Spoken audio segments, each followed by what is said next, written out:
Thanks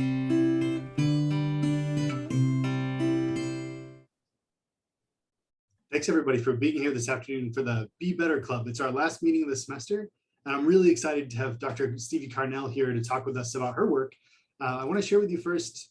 Stevie, I'm going to interrupt your sharing just for a second. Oh yeah. We'll jump back. I want to share with you first what we've done this semester, just so you all know. There's some new folks in the audience, so it's getting small and big. Every semester we put together a schedule of talks where we talk about contemporary ethical issues. Many of those issues come from you all. So participants in the Be Better Club get to suggest topics and we just pick those up. And I try to couple them with a podcast to give us something to chew on in advance.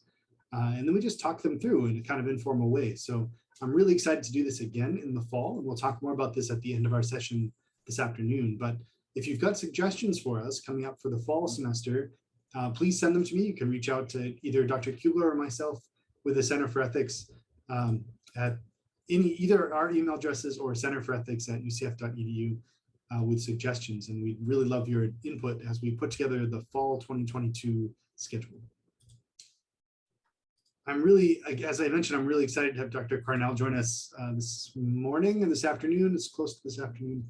I met Dr. Carnell on a panel that we both participated in for Research Week, and had really interesting conversations about her work and the ethical implications, just the sort of thing that we want to chew on together in this session. So Dr. Carnell, I'll turn it over to you and you can do what you will.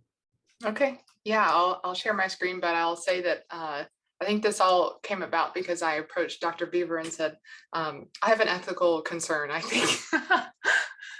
So that's what I'll be talking about today. I'll be talking about my ethical concerns that I've come across in my own research, rather specific, but I think it's something that will touch a lot of people because we have technology involved in a lot of our lives. So a lot of us use it every day. But in general, I'll be talking about identity and language and conversational user interfaces, and I'll dive a little bit into that. I'll keep the talk pretty brief because I want to, facilitate the discussion about this. And as you'll see when I go through my slides, I don't have a lot of answers. I have a lot of questions that can be discussed. So it's pretty open at this point. But to give you a better idea of who I am and why I'm, talking about these things. Hello again. I am Stevie Carnell, as it was briefly mentioned before. I got my master's degree in computer science and my PhD in human-centered computing from the University of Florida. I think most people have heard computer science, but maybe fewer people have heard human-centered computing. That's really concerned with how people interact with technology. How do we build technology to serve people or to, really make people's lives easier, facilitate tasks, things like that. So really considering the interplay between technology and the people that use it. So that's my academic background. Right now, I'm a postdoctoral scholar in the Virtual and Augmented Reality Lab here at the University of Central Florida. So generally looking at virtual reality, more specifically at conversational agents, which I'll introduce in a moment. And then some of my research interests in general include virtual humans, again, I'll explain, but also less on the computer science side, communication and languages. I love learning languages, so if you're a language learner yourself, feel free to talk to me about that.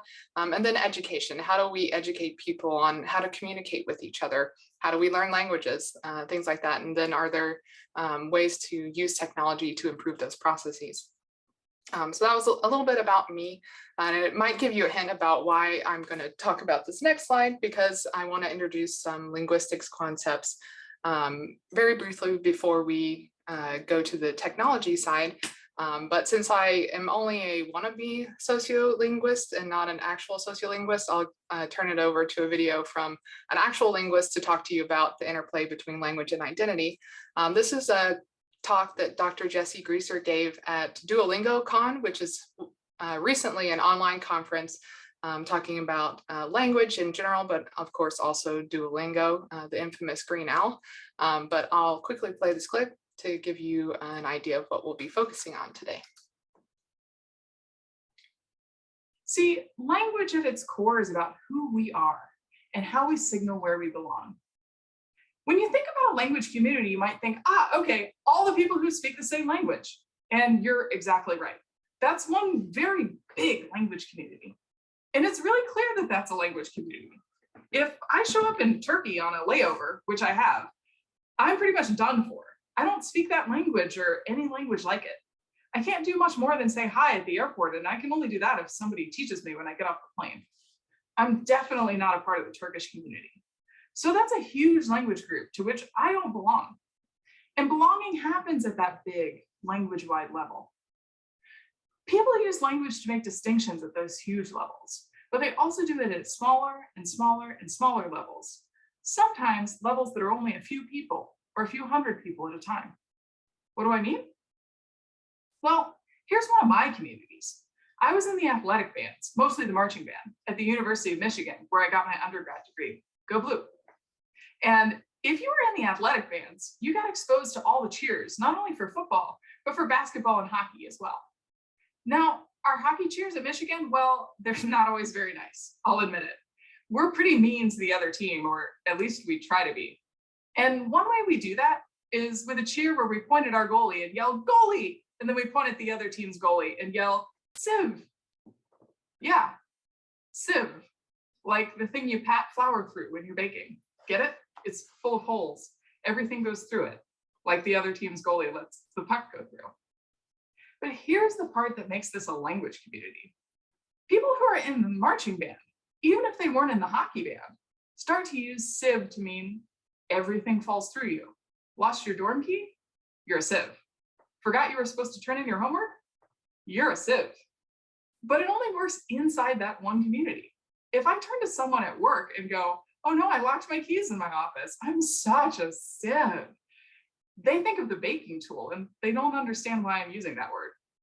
But if I say that to my Michigan band friends, even 20 years later, they know exactly what I mean. Language helps us create community, even if it's a small community like 400 members of a marching band. And it's also how we do the communities we're a part of.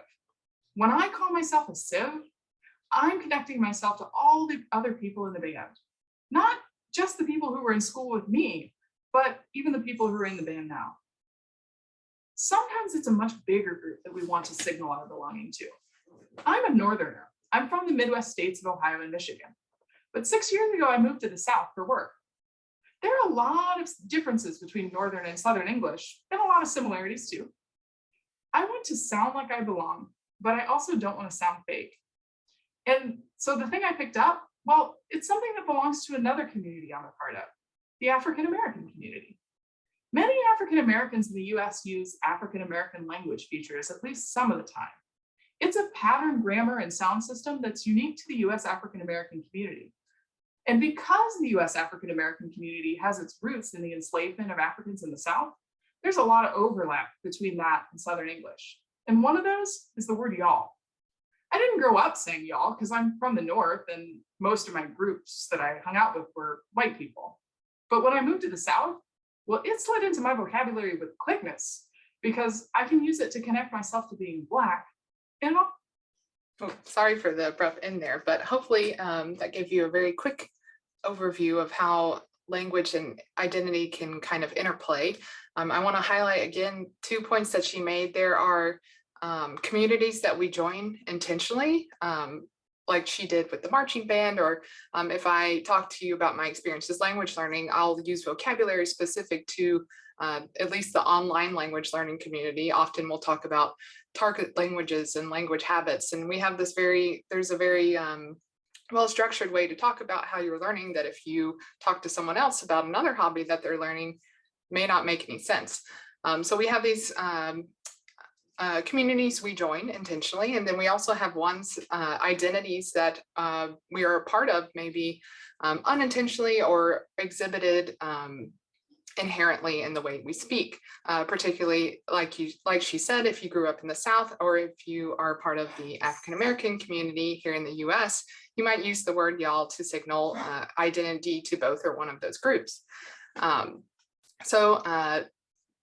To sum up, identity and language are inherently twined together, and how we speak is definitely affected by the identities that we have. So this all sounds well and good, but in practice, this can have some negative consequences. It's going to play again. Nope. Okay, there we go. So unfortunately, individuals can face disparities or discrimination based on the way that they use the language. So if it's not part of how the majority uses the language, or if it's very different from that, someone like the African American community has experienced in the US can face disparities if they talk in what's perceived as a non-standard way. This feeds into the linguistic idea that there's a standard language. This idea that we have a standard or correct way of using a language. I'll probably say English specifically because that's the background that I'm coming from, an English speaking background. There's a standard or correct way to use English that everyone should just kind of adhere to. But linguistically, sorry, my dog's having a coughing attack. Linguistically, there's not really any scientific evidence for there being a standard or one way to use a language. And increasingly, this is being talked about in academic circles as well. This is being challenged, even this idea that we have the standard language and fighting back against the standard language ideology. And I wanted to highlight one thing I thought that was really interesting in particular. University of Michigan Linguistics Department recently released a statement against standard language ideology and talks a little bit about how they'll encourage students to express themselves in ways that are authentic to their identities, but also talk about ways in which they can adapt to different contexts, such as using academic language and things like that.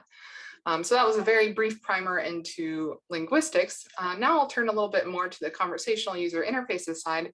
Very quickly tell you what they are, first of all. These can range from Alexa or Siri or things that you talk to that are not embodied. So they're just kind of in a computer or in your phone. They don't have a face, all the way to these virtual humans that you see here on their left, someone or a computer character that looks like a real person. This one in particular is serving in a therapeutic role. So you would talk to them about therapeutic concerns.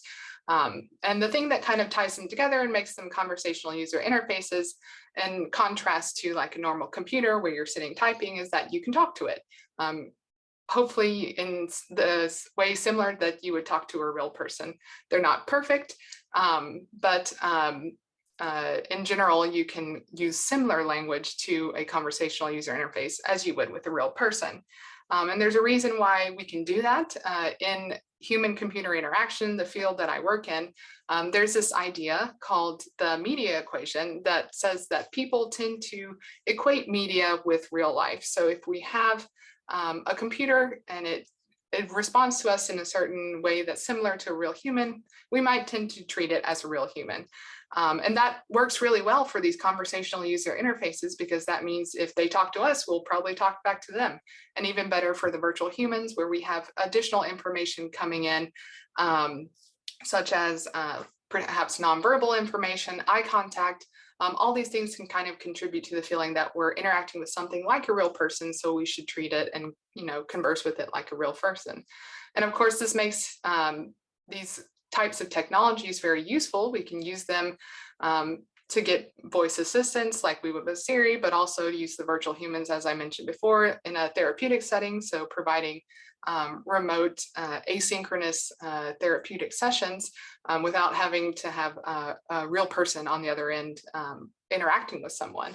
And you might be thinking, okay, well, if we're already talking to them like people, what's the problem? What's the problem with making these computers or making a system talk like a person? I think, unfortunately, right now we have a lot of maybe not problems, but open questions, and that's what we can discuss later on. The first major subset of these questions that I have that I would like to pose to the audience relate to the inherent identities in conversational user interfaces. So thinking back to what Dr. Grieser was saying about the language communities that we're in, some of them we are not necessarily in intentionally, and we're not necessarily conscious of how that affects the language that we use. But that means that the things that we write for our systems to say, or the dialogue that we put in and the language that we put into technologies might start to reflect the things that we inherently say and do. This is a work or a quote from a paper by Jacine Cassel, who's pretty important in the field of virtual agents. And she writes, the ways in which technologies look and talk also signal aspects of identity, whether their designers intend them to or not. So this question of intention, whether we intend to have a conversational user interface display a particular identity, that may or may not, that intention may or may not come true, regardless of how aware we are of that when we create them. Oh my gosh, I'm so sorry. Hopefully it's not too distracting. But this comes across, or is perhaps more clear to be a problem when we look at the practices that companies are currently using for giving identities to their conversational agents. So this is an excerpt from the guidelines that Amazon gives to people who want to write programs for Alexa. Amazon doesn't write all of the things that Alexa is able to do. They allow people to create sort of third-party applications for Alexa. And what they tell them about Alexa when they're, writing dialogue for her and writing things for her to say, is that she's not fully human, fully robotic, artificial. Alexa isn't a person, but she has a persona. Amazon personifies Alexa as an artificial intelligence and not as a person with a physical body or a gender identity. In particular, that last phrase is very interesting in terms of this conversation, because I don't know if you noticed, when I was talking about Alexa, I gave her the pronoun she automatically. She has a female voice, so I tend to associate that pronoun with her. And lots of developers do, which is why they added this particular set of guidelines in their overall sort of manual for developers. And Siri and Google also have similar guidelines about do not gender their voice assistants. But I think it's something that's kind of unavoidable, especially with the voices that they've had for a long time. There's been recent changes in the voices, but they've been female voices. So how can we not give them a female identity? And I wanted to highlight as well some recent-ish news related to this particular point. Apple recently released new voices for Siri, recently 2021, but they resonated with some of the iPhone users, in particular the Black iPhone users, because these new voices were perceived to be Black. Apple didn't confirm or deny that the people who gave the voice for these new voices, the identities of those particular people, but a lot of Black iPhone users really felt that these were representative of people from their community. And it was really interesting, a really interesting idea, not only because they, added these additional voices, but Apple also removed the setting of a default voice. So now you no longer have a default voice for Siri, you have to choose one.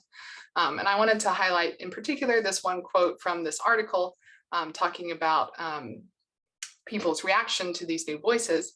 Widely heard trusted voices, everything from radio hosts to voiceover actors, have long been perceived as a particular subset of white people, and often male.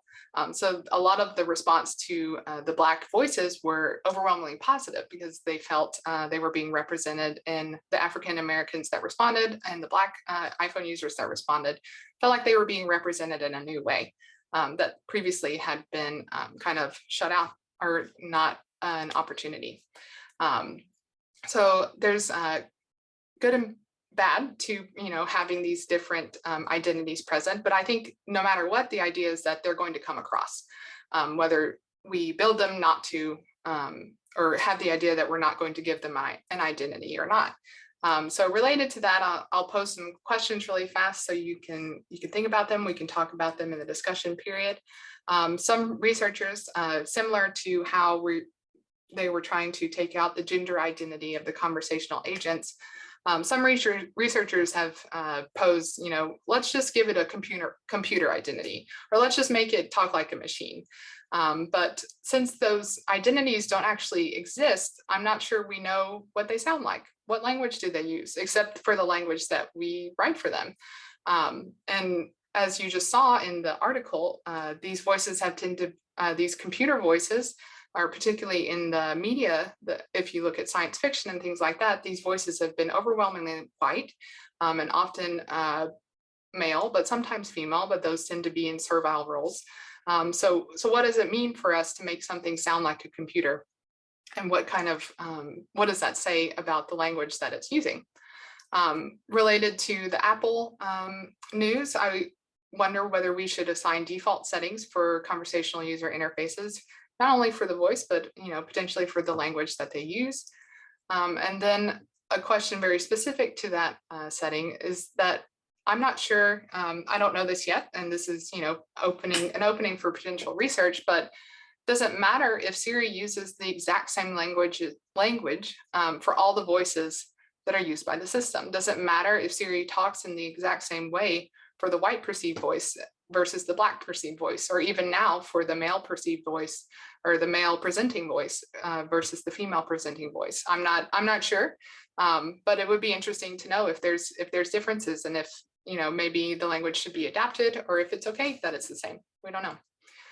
So that's the major first area of questions that we can talk about. The idea that these conversational user interfaces have identities imbued to them, whether the designers really give them to them intentionally.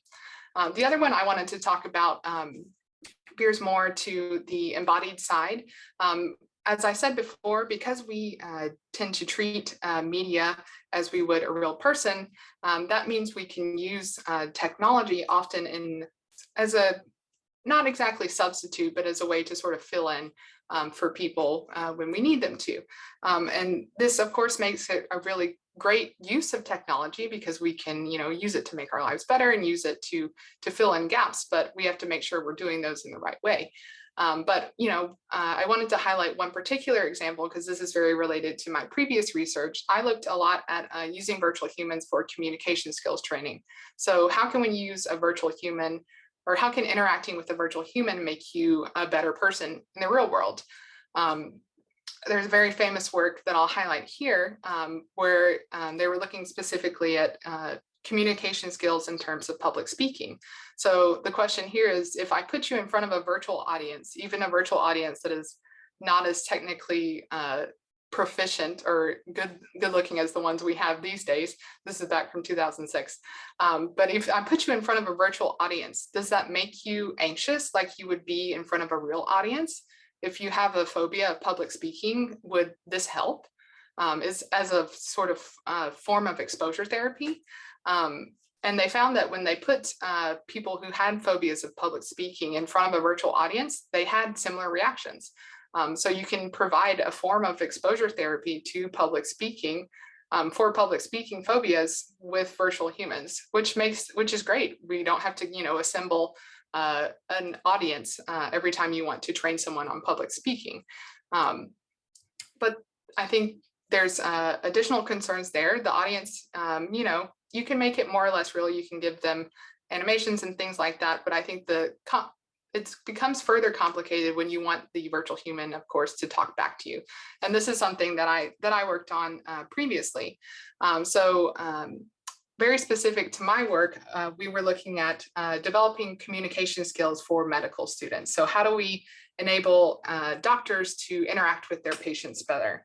I don't know how it is in your past experience, but if you've interacted with doctors like I have, if you've talked to them, it's kind of sometimes like they're speaking another language. They spend all this time in medical school developing this very specialized vocabulary and way of speaking. And then when they try to go to talk to patients, there's just a disconnect.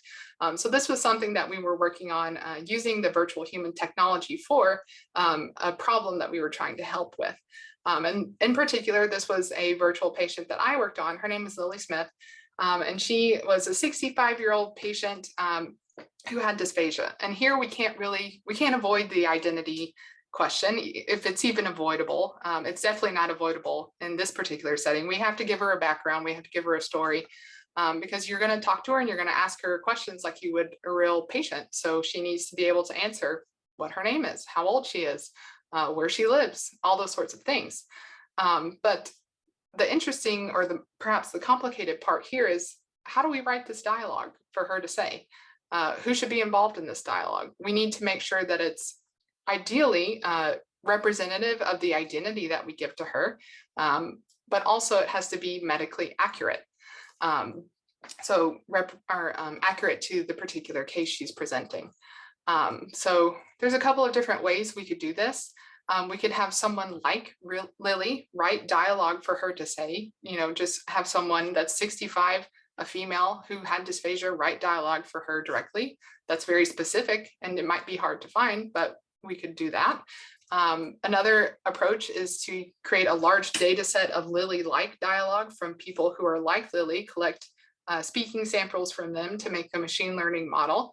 But then there's sort of all the cons that I'm sure the Ethics Club has talked about with machine learning and artificial intelligence. It may pick up on the wrong things. It may emphasize the wrong things about these Lily-like people that we don't want to reinforce when someone interacts with Lily. And then there's also the potential of having someone write dialogue and then having someone like Lily check it.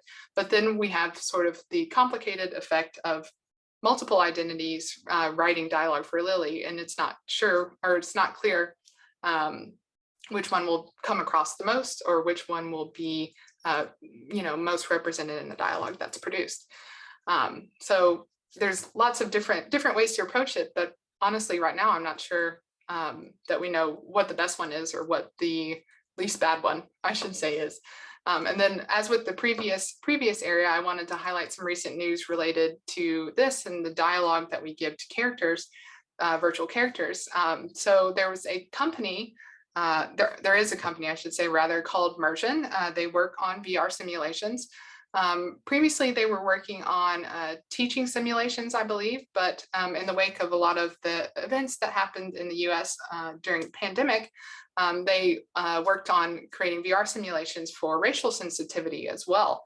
But I think the kind of concerning part about this was their particular approach. Here, they didn't have, sort of pre-written dialogue for their characters. They had someone just providing dialogue real time. So someone would say something and the virtual human would say it, would kind of lip sync it, and it would be, represented of that person in real time. But there was often a mismatch between the actor that was providing the dialogue or improvising the dialogue and the character that someone going through the training was seeing. So that might mean that you were seeing a Black virtual character, but the person playing that Black virtual character was white. Or there were other disconnects with age and race and things of that nature. So the question here is how helpful is this training? If I am being trained to respond in a sensitive way to a topic that the Black community is facing, how helpful is it to talk to a Black character that is played by a white actor whose dialogue is perhaps either representative of that particular person's identity as a white person, or perhaps leaning into stereotypes that the white actor has come across in their research for Black characters. We can't really be sure what the effects of that will be and how helpful that training will be in the end. So a recent news story related to this, and then again, I'll go through some open questions related to this topic. I think the big thing moving forward is definitely including people whose identity match the target identity for the conversational agent or conversational user interface into the process. But how do we do that best? Do we have someone just directly write the dialogue? Do we have them check it? We don't know. Right now, we don't know sort of the best process. And there's pros and cons to a lot of those approaches. Like I said, some of them take more time. Some of them will be fast, but maybe be stereotypical. There's lots of concerns there. And then very similar to the news article I just presented, can conversational designers write dialogue for conversational user interfaces that have different identities than them? So can I write for someone who is male? Can I write for someone who has a different race than me? And what will the effects of the training for that particular conversational agent be? We're not really sure. And then very related to that, how do we avoid stereotypes? So if someone has a different identity and they're writing for a particular conversational user interface, how do we educate them to avoid stereotypes when writing, but still create a representative set of dialogue? And then lastly, how do we balance multiple identities and goals in the language? So if we go back to the Lily example, as I said before, she's a 65-year-old female who has dysphagia. Her dysphagia actually stems from her having Parkinson's. So we can make it very specific. And if we want to include someone in this process of writing dialogue for Lily, is it enough to just get a 65-year-old woman? Do we need to get a 65-year-old woman who also has dysphagia from Parkinson's?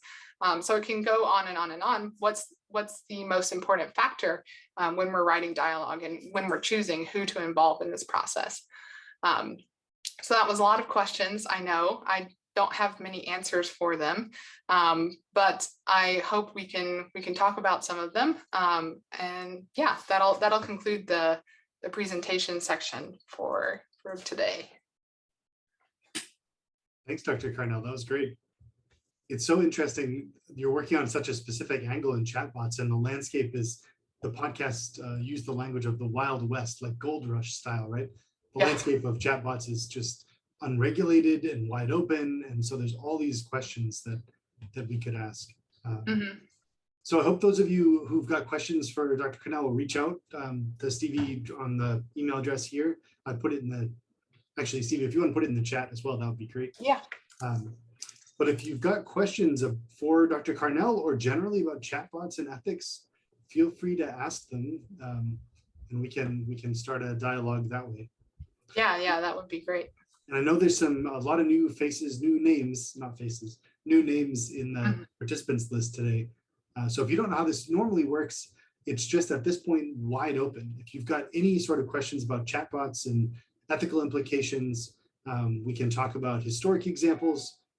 Not that history is all that old, or we can talk about things that Stevie has brought up. So feel free to ask them. Yeah.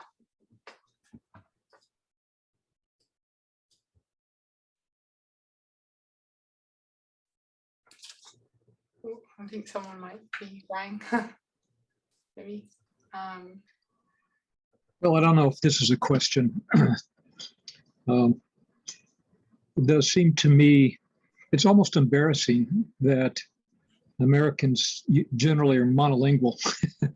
Yeah. We go over to Europe and almost everybody else speaks at least 2 or 3 languages. But I think it goes back to some early training, which I think education diversity training. One of the things I appreciate about UCF is there's a diversity week where students are taught about other cultures, other languages, other dialects, and so on. I think that's really important. And I think the most important thing is content. You know, are you able to get the content across to the person, regardless of dialect? Of course, that doesn't work if the person's not prepared to be tolerant of that. And you seem to indicate that.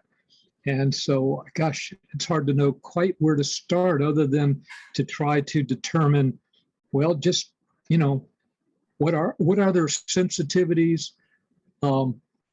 You know, are they sensitive about, you know, say for example, African American Ebonics versus academic male white language or dialect? That's it. It's a tough job, actually. And I'll just say one other thing, actually, a matter of trust.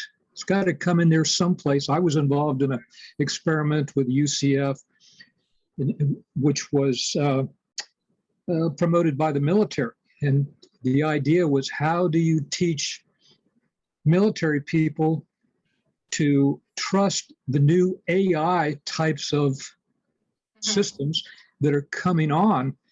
And so the experiment was, I won't go into that, but yes, it's a wide-ranging topic for sure that you're interested in. So I'll leave it up to a few other people to pick up on that. Hey, Stephen, I like that idea, that question of trust. Like, and that wraps in, Stevie, to maybe something you were talking about, the idea that, you know, if we can align conversational user interfaces with somebody's identity, some aspect of their identity, maybe that would build trust in a new way. I could also imagine the inverse, right? So if all AI systems end up sounding like HAL or something, right? That an AI system that is, you should be distrustful of, given this, that probably wouldn't fly. Right. Yeah, I can see it playing in too, because there's also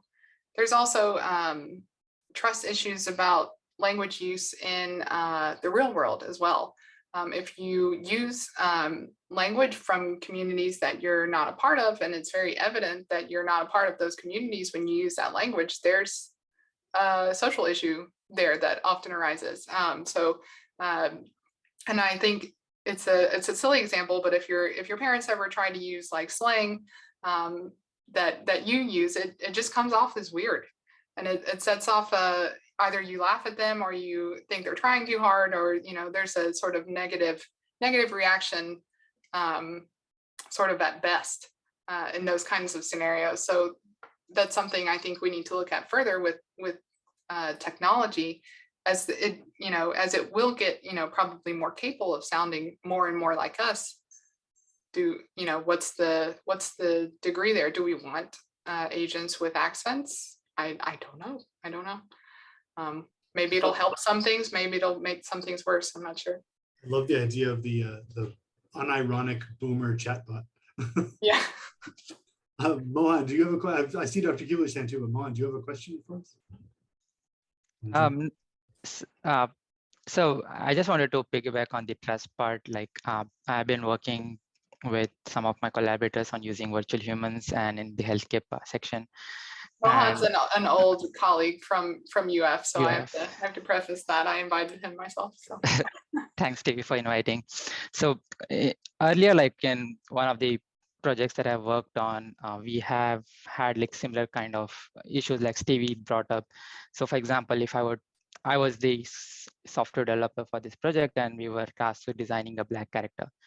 Me with zero history of Black culture, how Black people look like, there was like big gap in like what we were presenting to people in the focus groups and what people were actually expecting from them. So at least from my experience, I've seen that like getting the right stakeholders in the conversation helps in reducing that gap. And also, when we are introducing these kind of conversational interfaces, setting the right expectations with the users, that helps a lot. For example, if you were to introduce a virtual character who is representing a healthcare person, so are you introducing that virtual character as a virtual doctor? So if so, then that person who is interacting with that virtual character is going to relate to their own doctor and trying to bring in their own experiences when they're interacting with those conversational interfaces. Mhm. But if you were to introduce them as virtual healthcare assistant, which kind of connects with the voice assistant or Siri, then they have different kind of expectations with that kind of interfaces.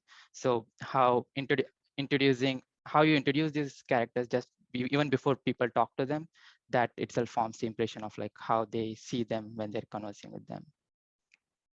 Mm-hmm. Great point. Yeah. Oh, other Stevie, do you have a question? I guess that's me. Yeah. So, this is a fascinating topic to me on so many levels, and I feel really conflicted.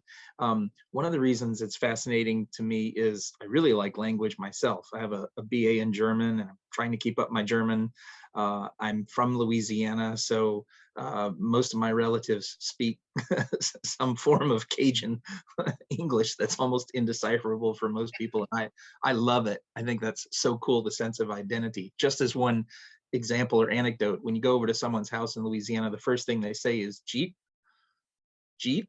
It's a question. Sometimes it's written, yeah, did you eat? J-E-E-T, or sometimes people write D-J-E-E-T. It's just food is so intimately connected to the culture. That's the first thing you want to know, and there's other cultures like that too, but outside of that culture, you might not even hear what the heck they said, but I'm also very conflicted about the whole subject because I think maybe even just the way it's phrased or I hear it sounds like kind of an overarching social correction or imperative when we say, should we do X, Y, and Z in representing characters? I don't know what that means. Does it probably, I think, could or should mean from the standpoint of marketing, for example, or product development. For example, if I think you put up an example, I think you showed it, where individuals were representing a Black character using white actors, and that was regarded or said to be a form of blackface. From the marketing or product development side, I would say, well, that's just stupid. If you're going to appropriately market to individuals and connect with identities, as Mohan said, you ought to have people representing that group so you correctly connect to the identities, right? That's just being clever. But to say that it's blackface, I think certainly implies lack of sensitivity, but also implies an underlying motive of a nefarious motive, which I don't necessarily know. That gets to intention and intentionality. And I worry too much that when we have these kinds of discussions, whether they're on a scholarly level or kind of a global holistic look at society, we assume intentionality where there may not be any. And so, I wonder, when we say, should we do things, do we really mean that we should establish standards? Or should we perhaps, as we often do in America, just leave it up to the free market? If you're going to be insensitive and you're only going to have white actors programming in from stereotypes how different ethnic groups are represented, then maybe your product will not reach your target audience and you will fail and you'll perish as you should. So what do we really mean by should? And how do we prevent, and this is key, how do we prevent buying into the culture wars and all of the problems associated with it by using language like should and skipping straight over and assuming intentionality? Because people come from different perspectives. For example, until this conversation, I had never heard the assertion that y'all is perceived as an African-American word. I quickly Googled it while we were playing, and I was shocked to see that Wikipedia, it says that outside of the South, y'all is regarded as an African-American word. I've never heard that. That's bizarre. I grew up and still use y'all all the time. I don't think anyone that I know from Louisiana would ever associate y'all as being a Black word. So I push back on that, and I think maybe we're wrong sometimes about our assumptions or our definitions, or maybe the wiki page is wrong. So I'm very, very conflicted, especially as a white person thinking about this. I feel like I have almost inherently no agency to even discuss this or engage because of the polarization on issues like that.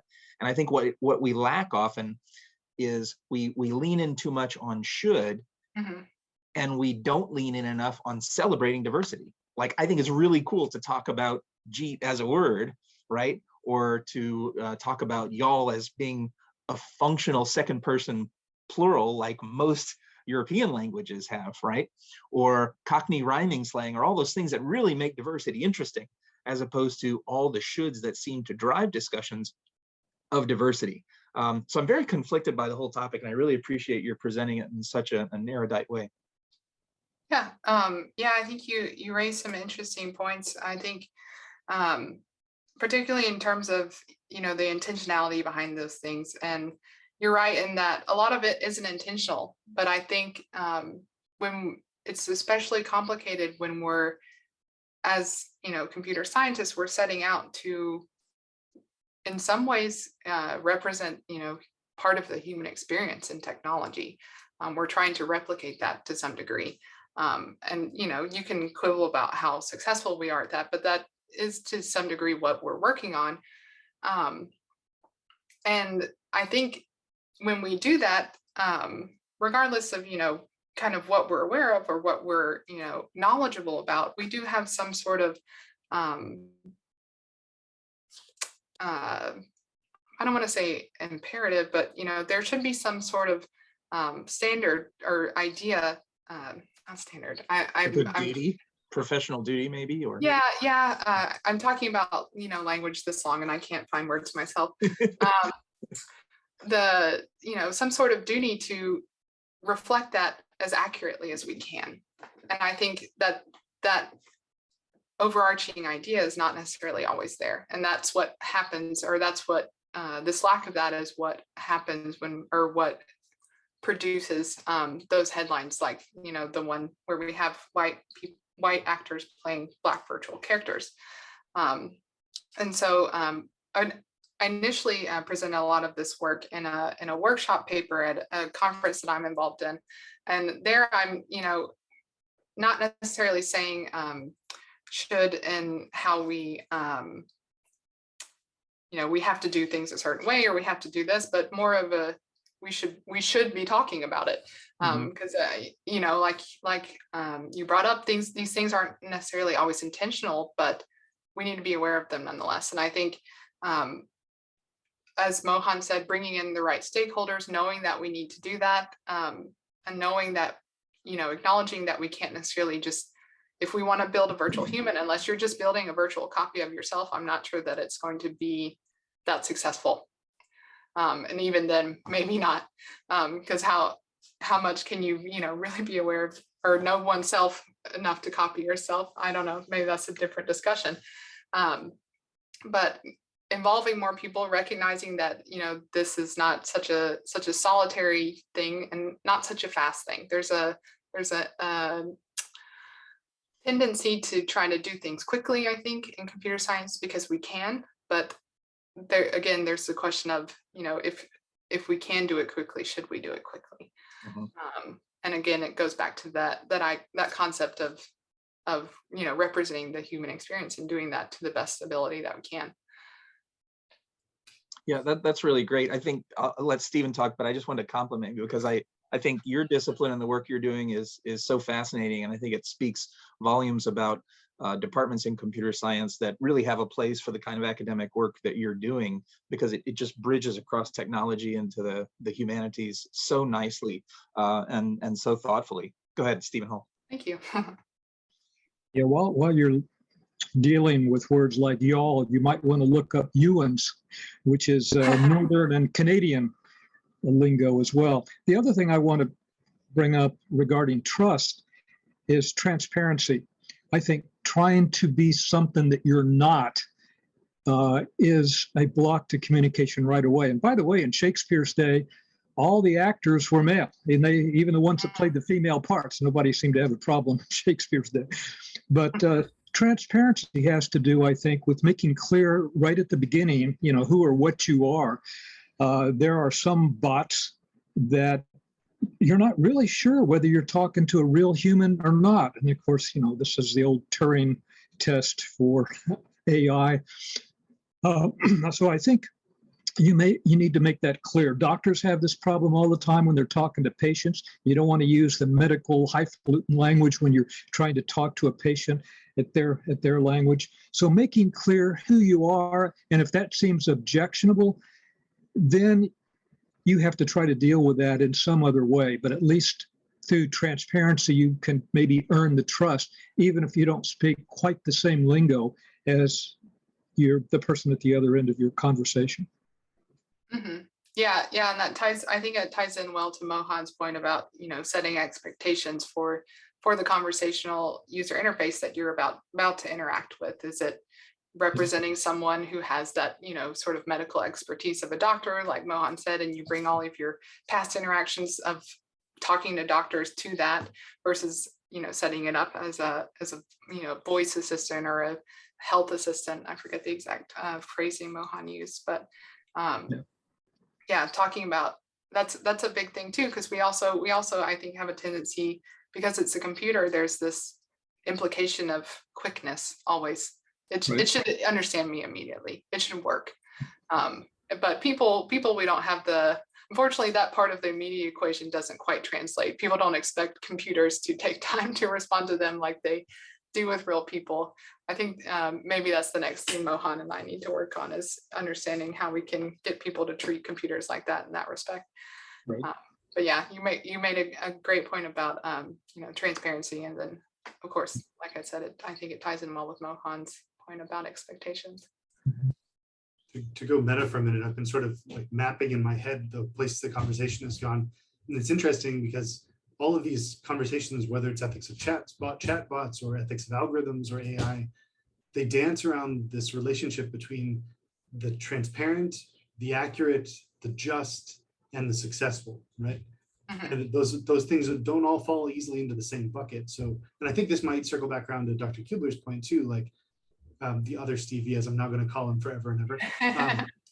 right, that we can have conversations about the should, which maybe is the justice question, which is a big thing now in algorithmic design. Mhm. But your conversation, Stevie, sounds like it's more about the accurate, like epistemic modes of representation. How do we represent different voices, both maybe intentionally, but also accurately?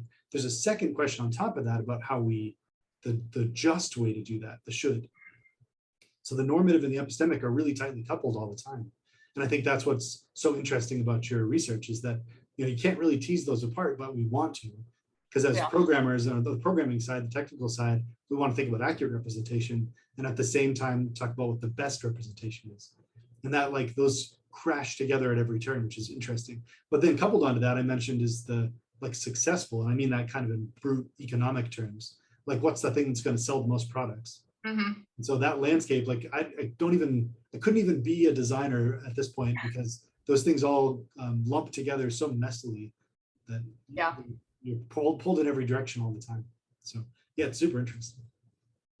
I wanted to ask you specifically, Stevie, but Mohan too, maybe about some historic examples, because in the podcast we listened to, they talked briefly about Microsoft's Tay, that horrible experiment that went so wrong. And they talked about, I forgot his last name, Eugene.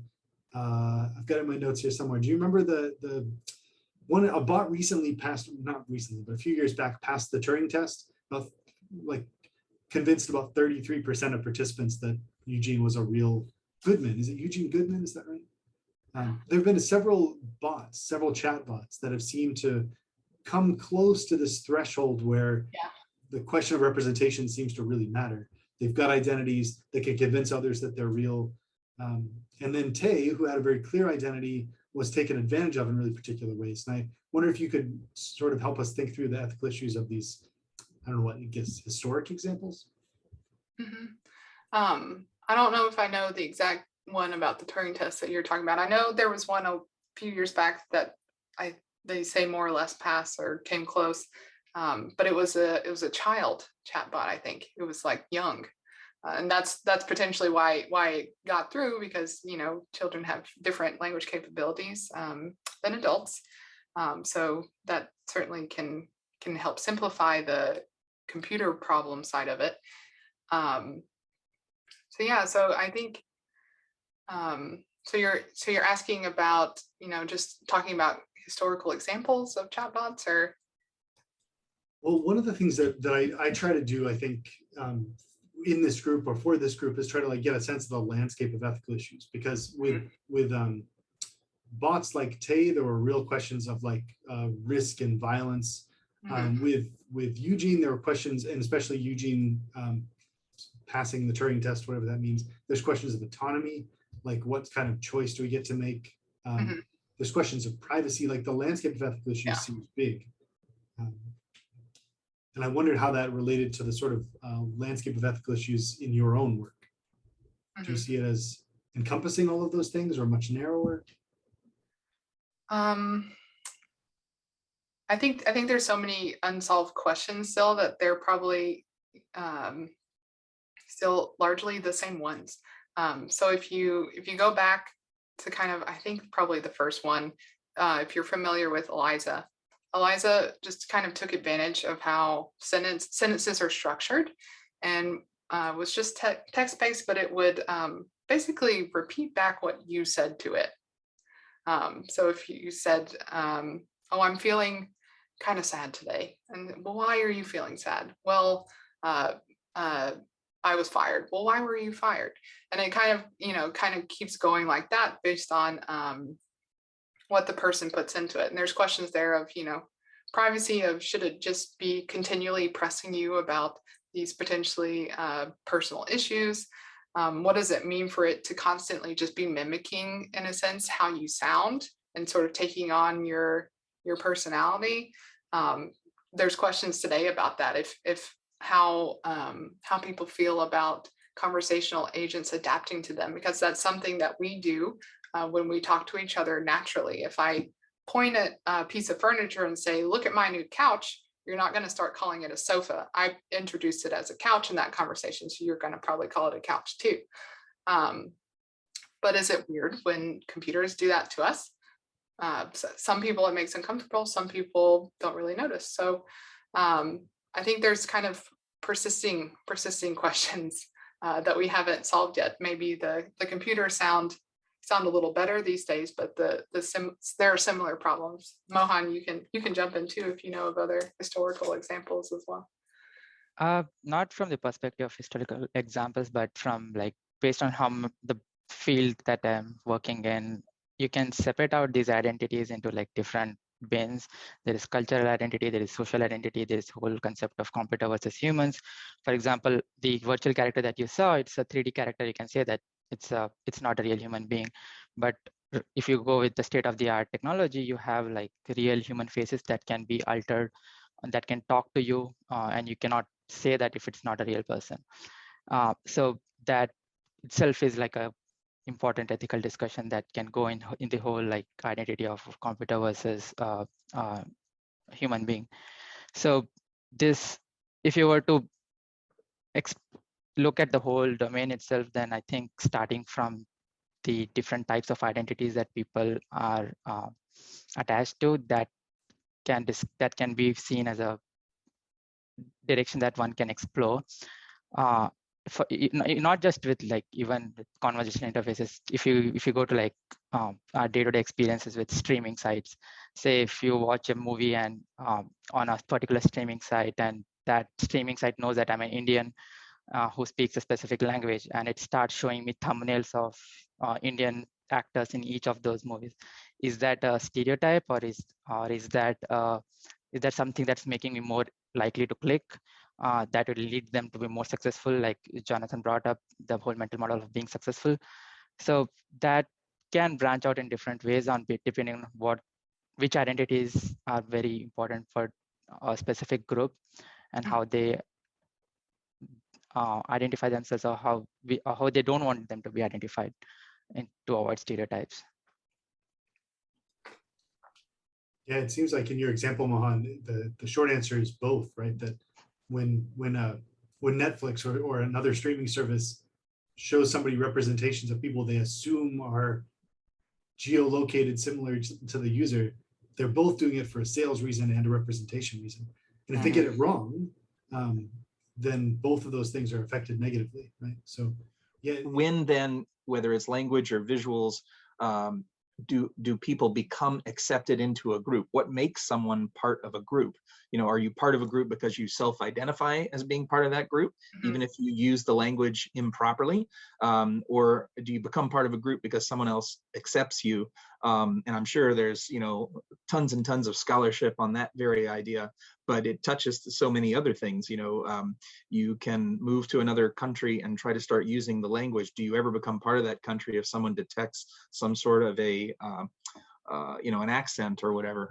So I think there's a lot of related, interesting subjects to unpack there. Yeah, and I think that will especially be interesting as people, I hate to use this word, but I'm going to use it, have more social encounters in the metaverse, particularly if, you know, as we become accustomed to representing ourselves with virtual characters. When you use a virtual character to represent yourself, we call that having an avatar. So when you become accustomed to representing yourself as an avatar, that avatar may or may not look like you. It may not even look like a person. It could be a dragon. It could be an elf. It could be anything. But how do we identify who's in which communities becomes kind of an open question, and the community boundaries themselves start to mean, you know, may start to shift as a result of those interactions. I don't know. Even here in Zoom, there was that avatar option. They were beta testing for a while. Yeah. Where you show up as an animal of some kind. And yeah, I like that the boundary pushing. Maybe our last question for you, Stevie, is like, where's your research headed next? Yeah, I think there's still a lot to understand, I think, about the perceptions that people have of virtual agents. So that's our virtual characters. So that's going to be something that I continue to look at. I'll be focusing, I think, probably on the a little bit to the visual side as well, because, you know, your identity is signaled visually as well. disconnects between the voice and the language that we give to characters and their visual representation, getting to that question of, you know, what does it mean for a virtual character's language to match? How much does it have to match? I'm not sure. So looking at things in that direction probably, and how that affects someone's, you know, reception of that virtual character. Just one more quick example. I was traveling with a friend in France, and fortunately, the woman that I was traveling with spoke fluent French. She had majored in French. I spoke very poor, but I found out that the French appreciated even your stumbling, bumbling effort to speak their language, even if you couldn't do it very well. Now that's for France. It seems like just the opposite in this country. If someone speaks very broken English, it seems like they're not always so appreciated. In France, they are. Just something to think about. Yeah, again, if we could imbue people with the understanding of not speaking perfectly, if they could give that same compassion to computers, we might have different research questions. Right. Thank you. Stevie, thank you so much for joining us. We'll leave it there. And Mohan, thanks for joining us as well. It's good to meet you. Thanks, Mohan. Thank you for inviting me. Yeah. We look forward to following your work, Stevie. Thanks. Thank you. Thanks for inviting me. See you next time. Bye.